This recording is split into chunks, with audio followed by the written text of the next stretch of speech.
Hello Vijay mummy friends. ரொம்ப நாளுக்கு அப்புறமா அப்பா திருப்பதிலேருந்து வந்திருக்காருங்க சென்னைக்கு. அப்பாவுக்காக சப்பாத்தி செஞ்சேன். பசங்க மம்மி பூரி வேணுமான்னு சொன்னாங்க. இது பர்டிகுலராக எனக்கு ஒரு மெமரபுளாக இருக்கணும். அப்பா, அம்மா, அப்புறம் எங்கள் மாமியார், எங்கள் ஊர், கிராமம் எல்லாம் இந்த விலாகில் இன்க்ளூட் பண்ணியிருக்கேங்க. எனக்காக பர்சனல் விலாக்னு நினச்சிக்கோங்களேன். உங்களுக்கு ஒரு இன்ட்ரெஸ்டிங் இருந்தால் நீங்கள் கண்டினியூவாக பாருங்கள். அப்பாவுக்காக சப்பாத்தி செஞ்சேன். அவருக்கு பிடிக்கும் சப்பாத்தின்னா. அவருக்கு ஏதோ ஒரு சப்பாத்தி 2 சப்பாத்தி அப்படி சாப்பிடுவார். அப்புறமா பசங்களுக்காக பூரி செஞ்சேன், சிக்கன் ஃப்ரை செஞ்சேன். அப்பாவுக்கு எப்போவுமே டெய்லி பருப்பு இருக்கணுங்க, ரசம் இருக்கணும். அந்த பருப்பு, ரசம், சாதம், ஊறுகாய் வச்சா கூட சாப்பிட்டு எழுந்திரிச்சிருவார். அதனால் அப்பாவுக்கு அதெல்லாம் செஞ்சு சாப்பிட்டு பாவம் தூங்கிட்டார். மறுநாள் ஏந்திரிச்சிட்டு அப்பா அம்மா நான் வயசில் இருக்கும்போது அப்படின்னா அப்பா யூத்தாக இருக்கும்போது பீச்சுக்கு போனாரா.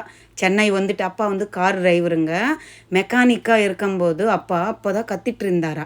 16 வயசா அப்பாவுக்கு. அப்போது பீச்சுக்கு வந்தாரா. சென்னை பீச் இந்த மாதிரி இல்லவே இல்லைம்மா, அது மாதிரி இருந்துருச்சேன்னு சொல்கிறாரு.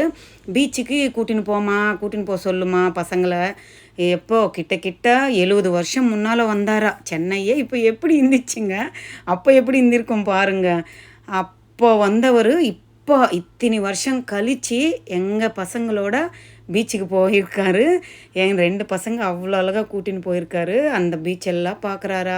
அங்கே இருக்கிற கடையெல்லாம் பார்க்குறாங்க. இது எதுவுமே இல்லை நாயனா, இதெல்லாம் மரம் இருக்கும், அதெல்லாம் இருக்கும், இதெல்லாம் இருக்கும்னுட்டு சொல்லிகிட்டே இருக்காரா. அவருக்கு அதெல்லாம் பார்க்கும்போதே கொஞ்சம் ஃப்ரெஷ்ஷான ஒரு ஃபீல் வருதா. அது அங்கே இருக்கிறதெல்லாம் இப்போ எல்லாமே எல்லாம் டூரிஸ்ட் பிளேஸ் மாதிரி ஆயிடுச்சுல்ல. எல்லாமே விற்கிறாங்க, சாப்பிட்றதுக்கு விற்கிறாங்க. ப்ளஸ்ஸு ஏதாவது வாங்கணும் பொருள், அந்த மாதிரி எல்லாம் ஜிமிக்கி, கம்மல், அது எதோ விற்கிறாங்கல்ல. அதெல்லாம் பார்த்துட்டு எல்லாம் எவ்வளோ ஆகும்னுட்டு கேட்டுட்ருக்கு. இவ்வளோ ஆகுமா, ஐயோயோன்றாரா. எங்கள் பையன், சின்ன பையன் சொல்கிறான். ஆட்டோவில் போகிறாரா. பீச் ஸ்டேஷனில் போய் இறங்கிட்டார். அங்கேருந்து ஆட்டோக்கு கூட்டின்னு போயிருக்காரு. அவரு போனப்போ எப்போவோ 25 பைசாவா. இப்போது அதே மாதிரிக்கு இருக்குமா. அதுக்கு ஏதோ ஆட்டோ சார்ஜுக்கு இவ்வளோ ஆகுமா. நானும் டிரைவர் தான், நான் திருப்பதியில் டிரைவராக தான்ப்பா இருக்கேன், இவ்வளோ சொல்கிறியான்னுட்டு அவர்கிட்ட சத்தம் போடுறாரா. என் பையன் சொல்கிறான், மம்மி தாத்தா சின்ன குழந்த மாதிரியே இருக்கார் மம்மி. அந்த காலத்தில் இருக்கிற மாதிரி கிட்ட 62 இயர்ஸ் பேக்கு பீச் பார்த்துருக்காரு எங்கள் அப்பா. இப்போ பார்த்தது அவருக்கு ஒரு சந்தோஷம். என் சின்ன பையன் சொல்கிறான், மம்மி அந்த தண்ணியில் அவ்வளோ ஜாலியாக விளாட்றாரு மம்மி. ஆனால் அங்கே மீன் ஸ்மெல் வரும் இல்லை, அந்த ஸ்மெல்லு அப்பாவுக்கு பிடிக்கலையா. அது சொல்லி அண்ணா மீன் ஸ்மெல்லு கிடையாது, அது ஒரு மாதிரி பீச்சில் ஒரு ஸ்மெல் வரும் இல்லை, அது அவருக்கு பிடிக்கலையா. மூக்கு போட்டுகிட்டே இருக்காரா. அந்த பீச் வாரம் எல்லாம் நடக்கிறாரா. அது எனக்கு என் பசங்களோட எங்கள் அப்பா பீச்சுக்கு பார்த்துருக்காரு. அவர் சின்ன குழந்தையாக இருக்கும்போது, இப்போ என் பையன் வயசு இருக்கும்போது எங்கள் அப்பா பார்த்துருக்காரு. இப்போது எங்கள் அப்பாவுக்கு 80 வயசு கிட்ட ஆகுது, 80+ ஆகுதுங்க. இப்போ வந்திருக்காரு என் பசங்களோட கூட்டின்னு போயிட்டு. எல்லாம் எங்கள் அப்பா சொல்கிறாருங்க, நைனா அவ்வளோ நிதானமாக கூட்டின்னு போகிறாருங்க. பசங்க 2 பேர் கூட்டின்னு போயிட்டு அவ்வளோ அழகாக, நைனா நீ எப்படி பார்க்குறியோ அது மாதிரி உன் 2 பசங்க என்னை பார்த்துக்கிறாருங்கம்மா, குழந்த மாதிரி என்னை பத்திரமா பார்த்துக்கிறாங்கன்னுட்டு. அந்த வலை ஒரு அலைன்னு சொல்லுவோம், தமிழில் என்ன சொல்லுவாங்கன்னு தெரியல, அந்த அலையாக வருது இல்லை, அதிலெல்லாம் கொஞ்ச நேரம் விளாட வச்சுக்கிட்டு எங்கள் அப்பாவே. அப்புறமா அங்கே ஸ்நாக்ஸ் மாதிரி விற்கிறாங்கல்ல, அதெல்லாம் வாங்கி கொடுத்துருக்காங்க. பசங்க சாப்பிட்டுருக்காங்க. அங்கே மீன் எல்லாம் விற்கிறாங்க இல்லைங்க, அது வறுத்தது நான் சாப்பிட்ணுன்னு தோந்துமா, நான் வாங்கட்டுமான்னுட்டு எனக்கு கால் பண்ணார். சரி எல்லாம் பீச்செல்லாம் முடிச்சுட்டு திருப்பி நைட் ஆகிடுச்சுங்க. 2 பேர் அப்பாவை கூட்டின்னு வராரு வண்டியில். அப்புறம் அந்த கருப்பு கவரில் பையன் எடுத்துகிட்டு வராரு பாருங்கள், அது எல்லாமே மீனுங்க. சரி, இன்னும் அப்பா வாய் திறந்து நைனா மீன் சாப்பிட்ணும் போல் இருக்கன்னார். நான் சிக்கன் எல்லாம் செஞ்சேன் இல்லை, சாப்பிட்டு தான் போனார். சரி, அந்த மீன் ஒத்திக்கல, ரோடு சைடு மீன் இல்லை, அதுக்கு தான் அந்த ஹாஸ்பிட்டல் பிட்டு கூட கொஞ்சோண்டு போட்டேன். ஏன்னா வயசாகிடுச்சு இல்லைங்க, ஜீரணமாகாது ரொம்ப. நம்ம இன்னும் ஆசைப்பட்டு கேட்குறாரு. சரி நீ சாப்பிடுப்பா, என்ன ஆனாலும் நான் பார்த்துக்கிறப்ப, நீ சாப்பிடுப்பா, உனக்கு சாப்பிட்ணுன்னு தோணிடுச்சா, நீ சாப்பிடுப்பா, எது இருந்தாலும் நான் பார்த்துக்கிறேன்னு அன்னிட்டு சொன்னேன். வாங்கிட்டு வந்தார், சாப்பிட்டாரு. நைட்டெல்லாம் ஜீரணமாகலாங்க. காலையில் எழுந்திரிச்சு ஹாஸ்பிட்டலுக்கு கூட்டின்னு போயிட்டு அதான் என் சின்ன பையன் பக்கத்தில் உட்கார வச்சுட்டு, இது மாதிரி எல்லாம் வயசாகிடுச்சு இல்லை தாத்தா, சாப்பிடக்கூடாது தாத்தா, நீ ஆசைப்பட்டன்றதுக்காக அம்மா சாப்பிடுன்னு சொன்னாங்க, அன்னிட்டு அப்பாவை சமாதானம் பண்ணிட்டு இருந்தார். அப்புறமா என் பெரிய பையன், தாத்தா இந்த இது சைக்கிளு நல்லா ஓட்டுங்க தாத்தா, ஜீரணம் ஆகிடும்னுட்டு என் பெரிய பையன் சொல்லிட்டு இருந்தார். தெம்பு வந்துடுச்சு, ஹாஸ்பிட்டல் கூட்டின்னு போயிட்டு வந்துட்டேன்ல, நல்லா ஆயிடுச்சு. அங்கே ஒன்றும் இல்லை, அங்கே ஜீரணத்துக்கு ஏதோ ஒரு சிரப் மாதிரி தண்ணியில் கலந்து கொடுக்க சொன்னாங்க. ஒரு மாத்திரை கீத்திரை எதுவும் போடலங்க. அந்த தண்ணி அவரு நாட்டு வைத்தியம், ஏதோ புளி, நம்ம வீட்டில் புளி இருக்கும்ல, அதை ஏதோ கழிச்சு ஏதேதோ சாப்பிட்டு அப்புறமா நைட்டு தூங்கிட்டு காலையில் எழுந்திரிச்சு அப்பா போயிட்டார். எப்போவுமே அப்பா அம்மா 2 பேரும் வரணும் இருக்கணும் நம்ம வீட்டில்னு எனக்கு ஆசை தான். என்ன பண்ணுறது, அப்பா போனக்கப்புறமா கொஞ்ச நாளுக்கு அப்புறமா அம்மா வந்தாங்க. அம்மா வந்த உடனே பெரிய பையன் போய் கூட்டிகிட்டு வந்திருக்காருங்க அம்மாவை. வந்த உடனே பெரிய பேரனு, வீட்டுக்கே பெரிய வாரசன் என் பையன்தான். அவனு கொஞ்சிட்டே இருக்கிறாங்க. சரி அன்னிட்டு அப்புறமா நான் நைட் ஆயிடுச்சு அம்மா வரத்துக்குள்ளே. எல்லாம் செஞ்சுருந்தேன். அம்மாவுக்கு பச்சடி, பொரியல், சாம்பார், முருங்கைக்காய் மாங்காய் எல்லாம் சாம்பார். அம்மா முருங்கைக்காய் எடுத்துகிட்டு வந்துட்டு இருந்தாங்க. வாங்கிட்டேன்னா நம்ம செடி இருக்குது திருப்பத்தில் அம்மா வீட்டுக்கிட்ட, அந்த செடி முருங்காங்க சூப்பர் ஸ்மெல் இருக்கும். அதெல்லாம் எடுத்துகிட்டு வந்திருந்தாங்க. மாங்காய் வந்து எங்கள் ஊர் கிராமத்தில் எங்கள் செடியில் மாங்காய் 2 போட்டு சாம்பார் வச்சு பொரியல் எல்லாம் வச்சு. அம்மா வந்து நீசெல்லாம் சாப்பிட மாட்டாங்கங்க. அம்மாவுக்கு இந்த மாதிரி பச்சடி, சாம்பார் இந்த மாதிரி இருந்தால் சாப்பிடுவாங்க. அப்புறமா 2 பேருக்கு சாப்பாடு ஊட்டி விட்டாங்க. நான் தான் சொன்னேன், பசங்களுக்கு ஊட்டு விடுமான்னுட்டு. ஏன்னா என் பசங்களுக்கு சின்ன வயசுலேருந்து நான் தாங்க பார்த்துக்கிறேன். அம்மா வீட்டில் இருக்கும்போது அம்மா பண்ணுவாங்க. அம்மா எப்போவுமே அம்மா வீட்டில் நம்மளால் இருக்க முடியாதில்ல, இல்லை அம்மா வந்து இங்கே நம்மளோட இருக்க முடியாதில்ல. ஸோ அதனால் யாரும் செஞ்சதில்லை இந்த மாதிரி எல்லாம். அதனால் அம்மா எப்போ வந்தாலும் என் பசங்களுக்கு சாப்பாடு ஊட்டுமான்னு சொல்லுவேன். அப்புறமா எங்கள் அத்தா கூட அவங்களால ஊட்ட தெரியாது. அவங்களுக்கு டிஷ்டி கழிக்கிறது அதெல்லாம் எங்கள் அத்தாவை பண்ண சொல்லுவேன். அப்புறமா எங்கள் அம்மா பசங்களுக்கு சாப்பாடெல்லாம் ஊட்டி வச்சுட்டு உட்காந்துருந்தாங்க. எங்கள் பையன், சின்ன பையன், மம்மி பாட்டி நான் அம்மம்மாவை ஐஸ்கிரீம் பார்லர் கூட்டின்னு போகிறேன், திடீர்னு அவனுக்கு என்னவோ ஐஸ்கிரீம் சாப்பிட்ணுன்னு தோணிச்சு போல், அம்மம்மாவோட போயிட்டு வரேன் மம்மி. அவனுக்கு ரொம்ப பிடிக்கும் எங்கள் அம்மாவோட எங்கள் மாமியாரோட வெளியே கூட்டின்னு போயிட்டு பானிபூரி வாங்கி எங்கள் மாமியார் வாயில் போட்டு ஐயோயோ காரம்னு சொல்கிறது, அதெல்லாம் நல்லா ஜாலியாக இருப்பார் என் சின்ன பையன். ஆமாம்மா புடவெல்லாம் கட்டாத, நீ விழுந்துருவேன் புடவில் வண்டியில் வந்த, நீ ட்ரெஸ்ஸு போட்டுக்கோன்னுட்டு அவ்வளோ அமக்கலம் பண்ணிவிட்டு எங்கள் அம்மாவை சுடிதார் போட்டு வச்சாருங்க. என் சின்ன பையன் இது மாதிரி குறும்புத்தனமெல்லாம் பண்ணுவான், ஜாலியாக இருப்பான். பெரியவனுக்கு கூட ரொம்ப பாசமாக தான் இருப்பான். ஆனால் கொஞ்சம் டீசெண்ட்டாக சைலண்ட் டைப்பு. அவங்க 2 பேர் மட்டும் போனாங்க. கரெக்டாக அவங்க போகும்போது எங்கள் ஹஸ்பண்டு பெரிய பையன் கோவிலுக்கு போயிட்டு வந்துட்டு இருந்தாங்கங்க. அது வந்து சிறுவாபுரி கோயில், முருகர் கோயில் தெரியும், எல்லாருக்கும் தெரியாதுன்னு நினைக்கிறேன். 6 வாரம் விளக்கேற்றினா நம்ம என்ன நினைக்கிறோமோ அது அப்படியே நடக்குங்க.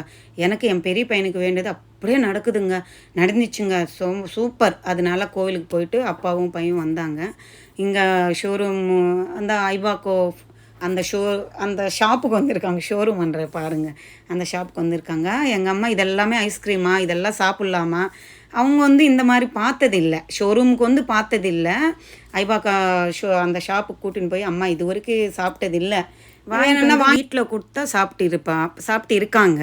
ஸோ அங்கேயே எல்லாமே அவங்களுக்கு என்ன தேவைப்படும், அவங்க நட்ஸ் எல்லாம் நிறையா இருந்தால் அம்மாவுக்கு பிடிக்கும். அந்த ஸ்வீட்டாக இருந்தாலும் ஐஸ்கிரீமாக இருந்தாலும் நான் கால் பண்ணி சொன்னேன், அம்மாவுக்கு இந்த மாதிரி கேஷ்யூ நட்ஸு, ஆல்மண்டு எல்லா நட்ஸு நிறைய போட்டு ஐஸ்கிரீம் சிரப் ஊற்று அவங்களுக்கு என்ன ஃப்ளவர் பிடிக்குதுன்னுட்டு அதில் கலராக இருந்துச்சு. அம்மாவுக்கு தெரியாது இல்லை என்ன ஃப்ளவர்ன்னுட்டு, என்ன பிஸ்தாவை சாப்பிட்றீங்களா ஸ்ட்ராபெரி சாப்பிட்றீங்களா அது எல்லா கலரு எல்லாம் சொன்னாரா. அது ஏதோ அவனே வாங்கி கொடுத்துருக்கான், நல்லா இருந்துச்சுமா, நல்லா சூப்பராக இருந்துச்சுன்னுட்டு சாப்பிட்டுருந்தாரு. நான் தான் சொன்னேன் ஒரு கிளிப் எடுற அம்மாவோட போகிறது, நான் யூடியூப்பில் விட்டிக்கிறேன்னுட்டு. அதனால் வாங்கி எடுத்திருக்காரு என் பையன். அவங்க 2 பேர் தானே போனாங்க, நான் இல்லை, போயிருந்தால் நாங்கள் ஃபேமிலியோடு எடுத்திருப்பேன். எனக்கு சமைக்கிற வேலை இருந்துச்சு. அப்புறமா வரும்போது எனக்கு வாங்கிட்டு வந்தார். எனக்கு வந்து ஐபாக்காலோ ரெட் வெல்வெட்டு பிளாக் கரண்ட்டு சாப்பிடுவேன். ரெட் வெல்வெட்டு பிளாக் கரண்ட் இல்லையா, அது 2 இல்லைன்னா ப்ரௌனிஸா பெல்ஜியம் சாக்லேட்டு 2 சேர்த்த மாதிரி வாங்கிட்டு வாடான்னு சொன்னேன். சரி அன்னிட்டு வாங்கிட்டு வந்தாங்க. அதை பிரிச்சுட்டு ஐஸ்கிரீம் வந்தாலே எவ்வளோ பெரியவங்களாம் இருந்தாலும் குட்டி குழந்தைங்கள ஆகிடுவாங்கல்ல, அது ஒரு ஜாலி தான். ஐஸ்கிரீம் சாப்பிட்ணுன்னு எல்லாருக்குமே பிடிக்கும். சாப்பிட்டுருந்தோம். அது வந்து அம்மா வந்து எப்போவுமே அந்த மாதிரி வெளியே போனது, இந்த மாதிரி ஹோட்டலில் எல்லாம் சாப்பிட்றது இதெல்லாமே எங்கே வரமாட்டாங்க. அதனால எப்போ நம்ம வீட்டுக்கு வந்தாலும் நான் சொல்லுவேன் கூட்டின்னு போடான்ட்டு. இல்லைன்னா நானாக இருந்தாலும் கூட்டின்னு போவேன். எனக்கு ரொம்ப பிடிக்குங்க எங்கள் அம்மா அப்பாவை வெளியே கூட்டின்னு போகணும். அவங்களுக்கு என்ன தேவைப்பட்டாலும் வாங்கி கொடுக்கணும். அவங்களோட ஜாலியாக டைம் ஸ்பெண்ட் பண்ணணும்னு எனக்கு ரொம்ப பிடிக்கும். எங்கள் அம்மா அவங்க பேசலை, என்னால் என் கூட இருக்க மாட்டேங்கிறாங்க, அதுக்காகவே நான் சண்டை போட்டுற நாளும் இருந்துச்சு தெரியுங்களா. அந்த மாதிரி மைண்ட் செட் எனக்கு. அப்புறமா நைட்டு வாமா அப்படியே வாக்கிங் போகலாம், என்ன தேவைப்பட்டுச்சோ அதெல்லாம் அம்மாவுக்கு வாங்கி கொடுக்கலான்னுட்டு அப்படியே கூட்டின்னு போகிறேன். நல்லா பீஸ்ஃபுல்லாக அந்த கிளைமேட்டு. அம்மா வந்த அன்றைக்கி ஒரே மழை, அவ்வளோ மழை இருந்துச்சு. அப்படியே அம்மாவோட போயிட்டு வந்துட்டு அவங்களுக்கு என்ன தேவைப்பட்டு எல்லாம் வாங்கி கொடுத்துட்டு நைட் ஆகிடுச்சி, சாப்பிட்டு படுத்துட்டாங்க.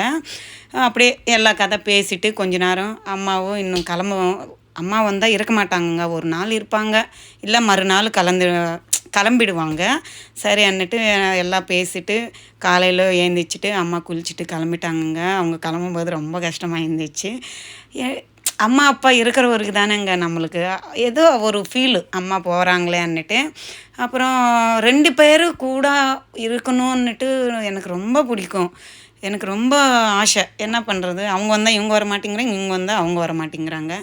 அதுக்கு சரி கிளம்பி போயிடறாங்க. எனக்கு அப்படியே கண்ணெல்லாம் அது மாதிரி ஆயிடுச்சு, அம்மா போயிட்டாங்களேன்னுட்டு.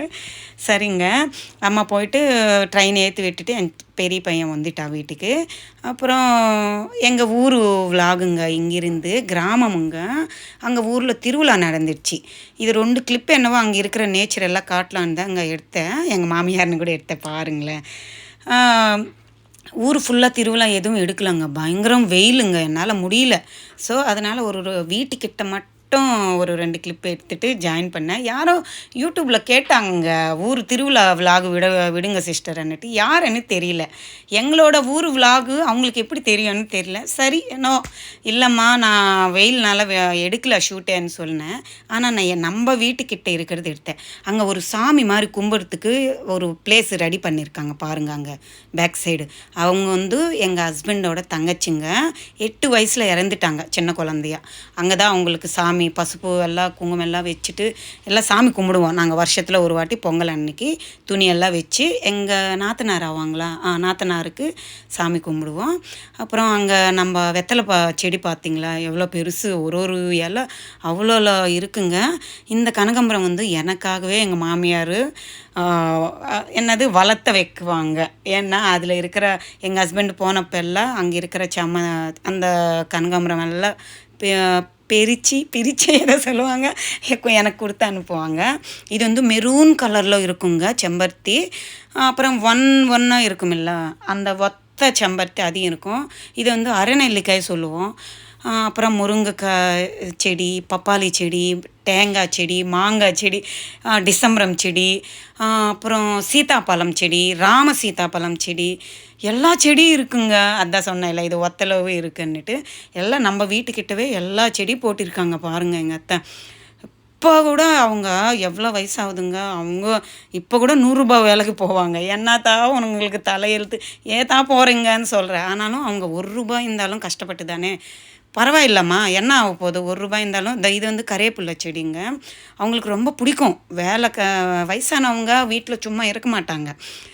ஆனாலும் அவங்க அந்த 100 ரூபா கூட அவ்வளோ கஷ்டம் அவங்களுக்கு தெரியுது இல்லை. நம்ம என்ன எக்கச்சக்கமாக செலவு பண்ணிவிடுவோம். அவங்களுக்கு 1 ரூபாய் இருந்தாலும் நம்ம கஷ்டப்பட்டு நம்ம இது பண்ணிக்கலாம், எதுக்கு விடணுன்ற மாதிரி இருக்கிறாங்க. அவ்வளோ அழகாக வேலை பண்ணுவாங்கங்க. எவ்வளோ வயசாகிடுச்சு. இது ஏதோ குட்டி செடிங்க இந்த செடி. ஆமாங்க, நான் சப்போட்டா ஒரு ஷார்ட்ஸ் வீடியோ போட்டேல்ல, அந்த சப்போட்டாவுக்கு பாதுகாக்கிறாங்க. கரெக்டு, அந்த சப்போட்டா செடிக்கு இந்த பாருங்கள் தண்ணி ஊற்றிட்டு வராங்க. நல்லா வருதுமான்னு சொன்னாங்க, நானே மறந்துட்டேன். அப்புறம் இங்கே இருக்கிற டிசம்பரம் பாருங்களேன், நம்மளுக்கு ப்ளூவில் வரும் இல்லை, இது மஞ்சளில் ஒரு டிசம்பருங்க. அப்புறமா இங்கே மல்லி கீழேயே இருக்குது. சரின்னுட்டு கொட்டையாக பாருங்கள், அதுதான் நான் பிரிச்சிட்டு இருந்தேன். இந்த மல்லி கூட கொடுத்து அனுப்புவாங்கங்க. மல்லியெல்லாம் நான் தலையில் வைக்கவே மாட்டேன், எனக்கு பிடிக்காது. எதுவும் நினச்சிக்காதுங்க, எனக்கு மல்லி பிடிக்காது. எது என்னன்னு தெரியலங்க. அது ஒரு ஸ்மெல்லு, நல்லா ஸ்மெல்லு தான். அதிகமாக இருந்தால் எனக்கு அந்த தலைவலி வந்துடும், அதனால எனக்கு பிடிக்காது. மல்லி இருந்தாலும் எங்கள் அத்தை கொடுத்து அனுப்புவாங்க. கட்டிட்டு சாமி படத்துக்கு வச்சுடுவேன். அந்த ரூம் பக்கவே நான் போக மாட்டேன் 2 நாளுக்கு. அவ்வளோ ஸ்மெல் அடிக்கும், வீடெல்லாம் மல்லி ஸ்மெல் அடிக்கும். சரி கடவுளுக்காவது வைக்கலாமேன்னு வச்சுடுவேனே தவிர நான் தலையில் வைக்க மாட்டேன். இன்னும் ஏதாவது ஊருக்கு அப்படி எல்லா சொந்தக்காரங்க எல்லாம் பலிந்தமாக தலையில் வைப்பாங்களே தவிர நான் வச்சுக்கவே மாட்டேன். அதுக்காக எனக்காகவே எங்கள் அத்தை கனகாம்பரம் செடி போட்டு எங்கள் ஹஸ்பண்ட் போனப்போ கொடுத்து அனுப்புவார். நல்லா பீஸ்ஃபுல்லான ஒரு லைஃபுங்க. கிராமம், அந்த நேச்சரு, அந்த மண் வாசனை எனக்கு இன்னும் இருக்கணும்னு தோணும் அங்கே போனால். என்ன பண்ணுறதுங்க, நம்ம லைஃப் சென்னையில் இருக்குது. ஓடு ஓடு ஓடுன்னு ஓட வேண்டியதாக இருக்குது. என் பசங்க, அவங்க பெரியவன் அவனுக்கு ஓகே படிப்பு முடிஞ்சிடுச்சு, அவன் ஜாபு ஓகே. சின்னவன் இன்னும் படிக்கணும். இப்போ தான் செகண்ட் இயர் இன்ஜினியரிங்கு, இன்னும் 2 வருஷம் படிக்கணும் இல்லை. ஸோ அவங்களெல்லாம் முடிச்சுட்டு நம்ம போய் கிராமத்தில் செட்டில் ஆகிடலாமான்னு ஒரு ஃபீல் வருது எனக்கு. பார்க்கலாம் கடவுள் எப்படி வைக்கிறாரு. இவர் என்ன மாமாவோட பையங்க, +2 படிக்கிறா, முடிச்சிட்டா. இவனும் இன்ஜினியரிங் படிக்க போகிறா. சண்டி பேர். நாங்கள் வந்தோன்னா அவங்க அண்ணா வந்துட்டாங்கன்னா அவங்களோடயே தான் இருப்பாங்க. 2 பேர் பத்து அம்மான்னு தான் கூப்பிடுவார். எங்கள் ஹஸ்பண்ட் அப்பான்னு தான் கூப்பிடுவார். அவனுக்கு கார சட்னி பிடிக்கும். ஸோ அந்த நைட் டைமும் கார சட்னி, அந்த தோசை எல்லாம் சாப்பிட்டு அவங்க அண்ணாவோட பாத்தாக்கானே அடிச்சுட்டு நைட்டு 1 மணி வரைக்கும் உட்காந்துருந்தாங்கங்க. அண்ணா தம்பி சாமி வருமில்ல, உட்காந்துட்டு ஜாலியாக பேசிகிட்டு இருந்தாங்கங்க. இதெல்லாம் ஒரு மெமரபிளுக்காக தான் நான் இந்த விலாகே விடுறேன். பிடிச்சிருந்தா லைக் பண்ணுங்கள், ஷேர் பண்ணுங்கள், கமெண்ட் பண்ணுங்கள். மறக்க